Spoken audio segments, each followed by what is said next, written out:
जय श्री राम दोस्तों, वॉक पे चर्चा में आपका स्वागत। महाराष्ट्र में चुनाव है और जहाँ तक इतिहास जाता है मराठी भारत के प्रति बहुत समर्पित लोग होते हैं। वो सनातन के प्रति बहुत समर्पित लोग होते हैं और भारत की संस्कृति में उनका बहुत बड़ा योगदान है शिवाजी महाराज के टाइम से। तो अगर इतिहास को मान के चलें और निकट भविष्य को देखें, जहां बाला साहब ठाकरे की चलती थी महाराष्ट्र में, तो और पीछे की गलतियां भी देखें तो महाराष्ट्र इस बार हाफ मैंडेट देने के मूड में बिल्कुल नहीं लगता। महाराष्ट्र हरियाणा या पंजाब वाली गलती के लिए बिल्कुल किसी मूड में नहीं लगता। और जो साइंस आ रहे हैं वो बड़े क्लियर हैं कि भाजपा शिवसेना गठबंधन को बड़ी ही क्लियर मेजॉरिटी महाराष्ट्र देने वाला है। क्यों? क्योंकि जो थोड़ा सा टाइम महागठबंधन था, जिसको हम इंडी अलायंस बोलते हैं, उन्होंने महाराष्ट्र को 10 साल वापस धकेलने में कोई कसर नहीं छोड़ी। और ये लोगों को समझ में आ गया कि गलती हो गई। और गलती भी कैसी हुई कि लोगों ने अपनी तरफ से तो शिवसेना और भाजपा को ही वोट दिया था, लेकिन शिवसेना ने भारत की पीठ में खंजर भोंका, क्योंकि उद्धव ठाकरे जो थे वो बाला साहब के किए हुए वादे से मुकर गए। जो इंसान अपने बाप की ज़बान नहीं रख सकता वो महाराष्ट्र का सम्मान क्या रखेगा, ये महाराष्ट्र को समझ में आ गया।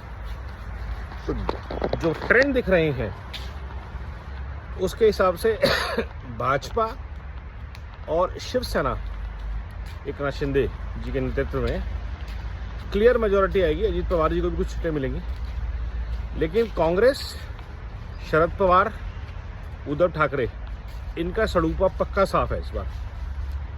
और ये जितना मर्जी इधर उधर से लोग ले आए, वोट बैंक की राजनीति कर लें, मुसलमानों को खुश कर लें, दलित पिछड़ों की बात कर लें, लेकिन जब मराठी मानुस जागेगा और ललकारेगा तो इनमें से किसी के पास कोई यकीनन जवाब नहीं होगा, ऐसा मेरा विश्वास है। महाराष्ट्र और हरियाणा, मराठा और जाट रेजिमेंट, ये हमेशा घर तक छोड़कर आते हैं मारते हुए। तो इस बार मराठा जो जाटों ने कर दिखाया है, फरीद हरियाणा में हरियाणा रेजिमेंट ने कर दिखाया है, वही काम इस बार करेगा मराठा और वोट करेगा गुजरात स्टाइल में ओवरवेलमिंग फॉर बीजेपी। तो इसलिए मैंने पहले ही कहा 160 के करीब, 170 के करीब भाजपा की और शिवसेना की सीट्स आएंगी। ये आप लोग डॉक्यूमेंट कर सकते हैं। और ये जितने भी योगेंद्र यादव और ये जो कांग्रेस के पिछलग्गू नेता के, नहीं, कांग्रेस की तो बची 85 में ही वो कट जाएंगे। ये जो आपस में एक दूसरे को बांट के इस जगह एक दूसरे को सपोर्ट करने की, जिताने की कोशिश कर रहे हैं, वो होने वाला है नहीं। क्योंकि जहाँ जहाँ ये लोग बीजेपी के कैंडिडेट के खिलाफ जा रहे हैं 1 to 1 में, वहाँ बीजेपी को एक मुश्त वोट पड़ने वाला है 50% से ऊपर।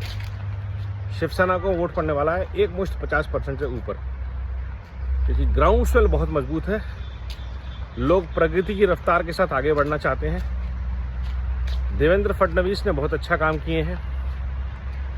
नितिन गडकरी महाराष्ट्र से आते हैं, इंडिया के बहुत ही स्ट्रॉन्ग डेवलपमेंट मैन माने जाते हैं।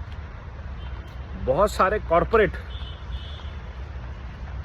टाटा से लेकर के अंबानी, अडानी, जिनको कांग्रेस 24 घंटे गाली देती है, वो सारे महाराष्ट्र में हैं। और कोई नहीं चाहता कि महावसूली की सरकार दोबारा बॉम्बे पे राज करे, इंडिया की फाइनेंशियल कैपिटल पे राज करे और उनकी कॉस्ट ऑफ डूइंग बिजनेस बढ़ जाए, ईज ऑफ डूइंग बिजनेस खत्म हो जाए। महाराष्ट्र के लिए बहुत ही नेगेटिव चीज़ होगी और बारामती का माफिया फिर से एक्टिवेट हो जाता है। तो आई थिंक महाराष्ट्र वो गलती दोबारा नहीं करने वाला। पिछली बार भी नहीं की थी, उनके साथ धोखा हुआ था, तो इस बार वो धोखे के लिए तैयार होकर आएंगे और भाजपा को संपूर्ण बहुमत के साथ भाजपा शिवसेना को जिताएंगे। नोट कर लीजिए। नमो भारत, वंदे मातरम, जय हिंद।